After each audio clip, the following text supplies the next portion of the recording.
नमस्कार विद्यार्थी मित्रांनो, B.एड द्वितीय वर्ष कोर्स क्रमांक 203 शाळा आणि समावेशक शाळा या विषयाअंतर्गत आज आपण प्रकरण क्रमांक 1 मधील मुद्दा क्रमांक 1 शाळांचे प्रकार हा आज आपण अभ्यासणार आहोत. तर शाळांचे जे प्रकार आहेत ते एकूण 4 प्रकार आहेत. यामध्ये सामान्य शाळा, एकात्मिक शाळा, विशेष शाळा आणि समावेशक शाळा. सर्वप्रथम आपण ज्या हे शाळांचे प्रकार आहेत त्यांची आपण व्याख्या अभ्यासूया. त्यानंतर शालेय घटकानुसार या चारही शाळांमधील काय फरक आहे तो आपण अभ्यासूया. तर सर्वप्रथम सामान्य शाळा. ज्या शाळेत बौद्धिक, मानसिक व शारीरिकदृष्ट्या सामान्य मुलांना प्रवेश दिला जातो त्या शाळेस सामान्य शाळा असे म्हणतात. सामान्य शाळेतील शिक्षणात लवचिकता नसते. बहुतेक आपल्या विद्यार्थ्यांचं जे शिक्षण आहे ते सामान्य शाळेत झालेलं आहे. आता अशा शाळेत आपण शिक्षण घेत असताना प्रत्येक विद्यार्थ्याला विशेष अशी सवलत दिलेली नसते. तर सर्व शाळेत जे विद्यार्थी असतात त्या सर्वांना सारखेच नियम असतात, सारखंच मूल्यमापन असतं, सारखेच शालेय वातावरण पुरवलेलं असतं. म्हणून अशा शाळांना आपण सामान्य शाळा असं म्हणतो. त्यानंतर जी दुसरी शाळा आहे ती म्हणजे एकात्मिक शाळा. ज्या शाळेत सामान्य मुलांबरोबर सौम्य विशेषत्व असणाऱ्या मुलांनाही प्रवेश दिला जातो त्या शाळेस एकात्मिक शाळा असे म्हणतात. आता सामान्य शाळासारखेच याही शाळेत शिक्षणामध्ये लवचिकता नसते. याच्यामध्ये जो फरक आहे सामान्य शाळा आणि एकात्मिक शाळामध्ये, तर तो मुख्यत्वे हा फरक आहे की सामान्य मुलांबरोबर सौम्य अपंगत्व जी मुले असतात त्यांनाही सामान्य मुलांबरोबर प्रवेश दिला जातो.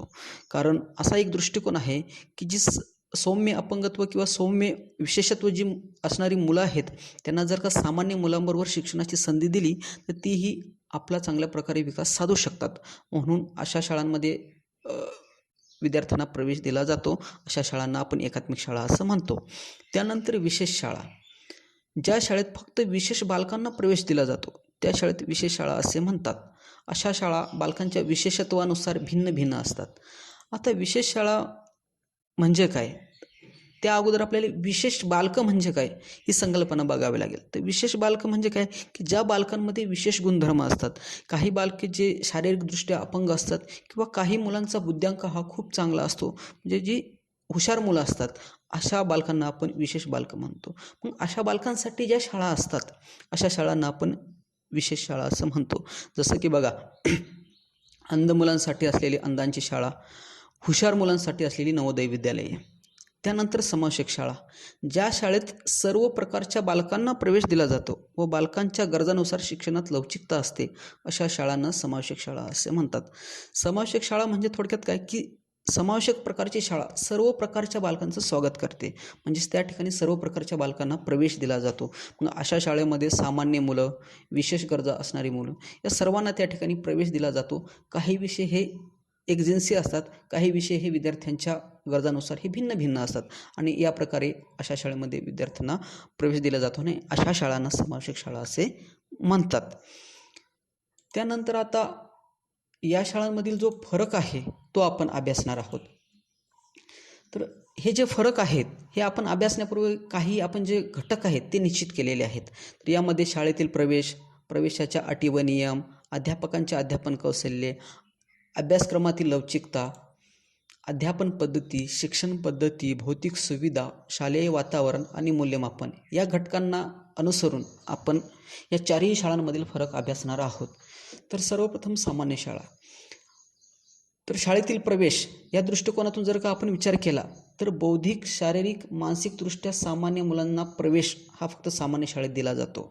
तर एकात्मिक शाळेत सुद्धा सामान्य मुलांबरोबर सौम्य विशेषत्व असणाऱ्या मुलांना प्रवेश दिला जातो. परंतु विशेष शाळेमध्ये फक्त विशेष बालकांना प्रवेश दिला जातो आणि समावेशक शाळेमध्ये सर्व प्रकारच्या बालकांना प्रवेश दिला जातो. तर प्रवेशातील हा मुख्य फरक आहे. त्यानंतर प्रवेशाच्या अटी व नियम.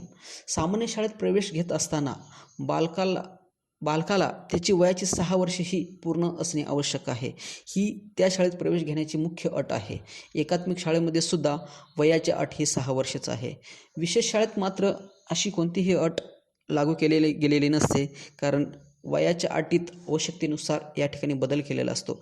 विद्यार्थ्याची क्षमता, गरज लक्षात घेऊन विशेष शाळेत मुलांना प्रवेश दिलेला असतो. तर समावेशक शाळेमध्ये मुलांच्या क्षमता व गरजानुसार प्रवेश दिला जातो. या ठिकाणी सुद्धा वयाच्या अटीमध्ये आवश्यकतेनुसार बदल केला जातो. म्हणजेच विशेष शाळा आणि समावेशक शाळांमध्ये वयाची अट ही शिथिल केलेली असते. या ठिकाणी विद्यार्थ्यांच्या क्षमता व गरजा यांचा विचार करून प्रवेश दिला जातो.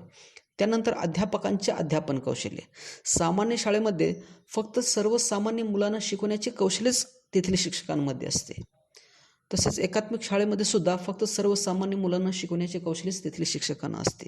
कारण एकात्मिक शाळेचं जसं मी तुम्हाला सांगितले की सामान्य मुलांबरोबर सौम्य विशेषत्व असलेली मुले त्या ठिकाणी प्रवेश घेत असतात, परंतु शिक्षकांना विशेष मुलांना कसं हाताळायचं याचं प्रशिक्षण दिलेलं नसतं. म्हणून दोन्ही शाळांमध्ये सर्वसामान्य मुलांना शिकवण्याचे कौशल्यच असते. मात्र विशेष शाळांमधील जे शिक्षक असतात त्यांना विशेष मुलांना कसं शिकवायचं याचं प्रशिक्षण दिलेलं असतं.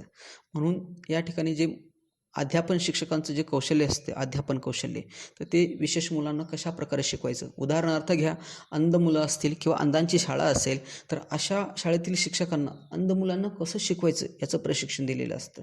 नवोदय विद्यालय असेल तर अशा तीव्र बुद्धिमत्तेची जी मुलं आहेत यांना कसं शिकवायचं याचं प्रशिक्षण त्या शिक्षकांना दिलेलं असते. त्यानंतर समावेशक शाळा. समावेशक शाळांमध्ये सुद्धा सामान्य मुलांबरोबर विशेष गरजा असणारी मुले या ठिकाणी शिकत असल्याकारणाने तेथील शिक्षकांना सामान्य मुलांबरोबर विशेष गरजा असणाऱ्या मुलांना कशा प्रकारे शिकवायचं याचं प्रशिक्षण दिलेलं असते. म्हणजे येथील जे शिक्षक असतात त्यांना दोन्ही प्रकारचे किंवा सर्व प्रकारच्या मुलांना आपल्यासमोर आल्यानंतर प्रत्येक मुलाच्या गरजेनुसार आपण कसं अध्यापन करायला पाहिजे याचं प्रशिक्षण दिलेलं असते. म्हणून समावेशक शाळेतील जे शिक्षक असतात ते सर्व प्रकारच्या मुलांना चांगल्या प्रकारे शिकवू शकतात. त्यानंतर अभ्यासक्रमातील लवचिकता.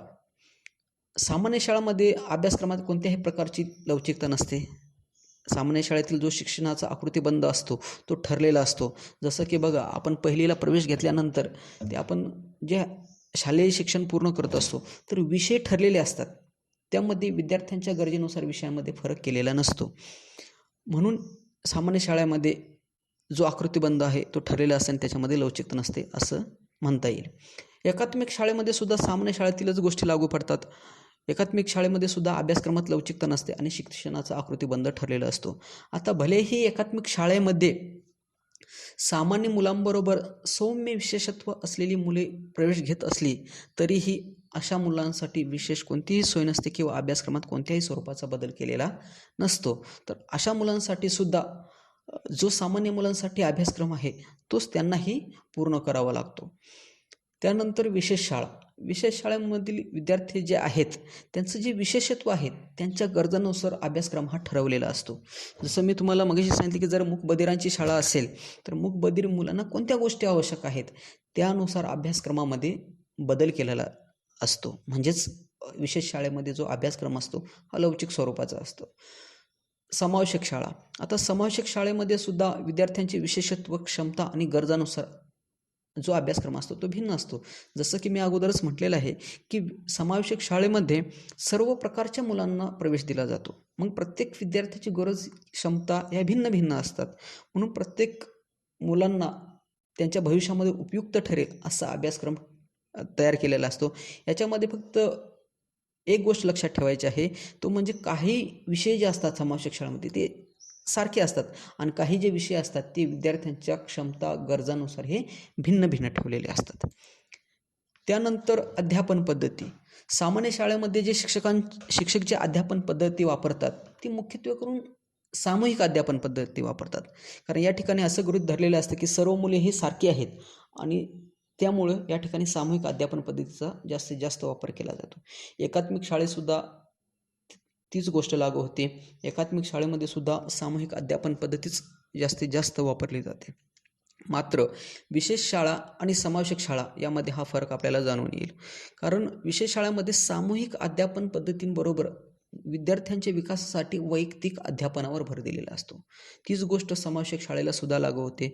या ठिकाणी सुद्धा सामूहिक अध्यापनाबरोबर वैयक्तिक अध्यापनावर भर दिलेला असतो. कारण मी तुम्हाला सांगितलं की समावेशक शाळेमध्ये सर्व प्रकारची मुलं असतात, म्हणून काही गोष्टी या शिकवण्यासाठी सामूहिक अध्यापन पद्धती वापरावी लागते. मात्र विद्यार्थ्यांच्या गरजांनुसार जी अभ्यासक्रमामध्ये भिन्नता असते तो राबवण्यासाठी काही ठिकाणी वैयक्तिक मार्गदर्शनावर विशेष भर द्यावा लागतो.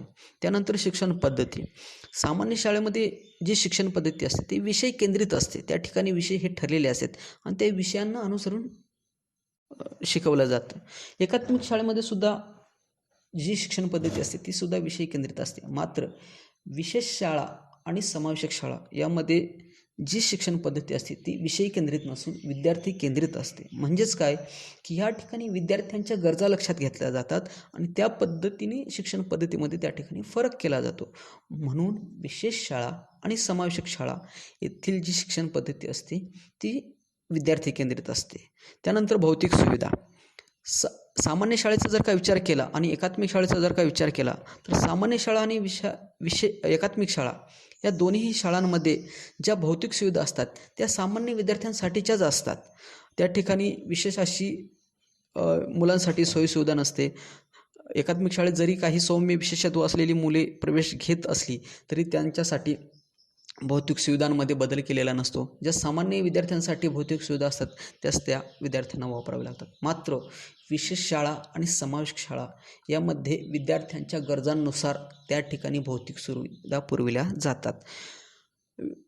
जसं की बघा, समावेशक शाळेमध्ये किंवा विशेष शाळेमध्ये जर अपंग विद्यार्थी असतील तर त्यांना व्हीलचेअर असेल, रॅम्प असेल किंवा लिफ्टची सुविधा असेल, मोठे मोठे LCD प्रोजेक्टर असेल, हेडफोन असतील, अशा वेगवेगळ्या सुविधा या विद्यार्थ्यांच्या गरजेनुसार त्या ठिकाणी पुरवलेल्या असतात. त्यानंतर शालेय वातावरण. सामान्य शाळा आणि एकात्मिक शाळेमध्ये जे शालेय वातावरण असते ते बालकांच्या अध्ययनासाठी पूरक असते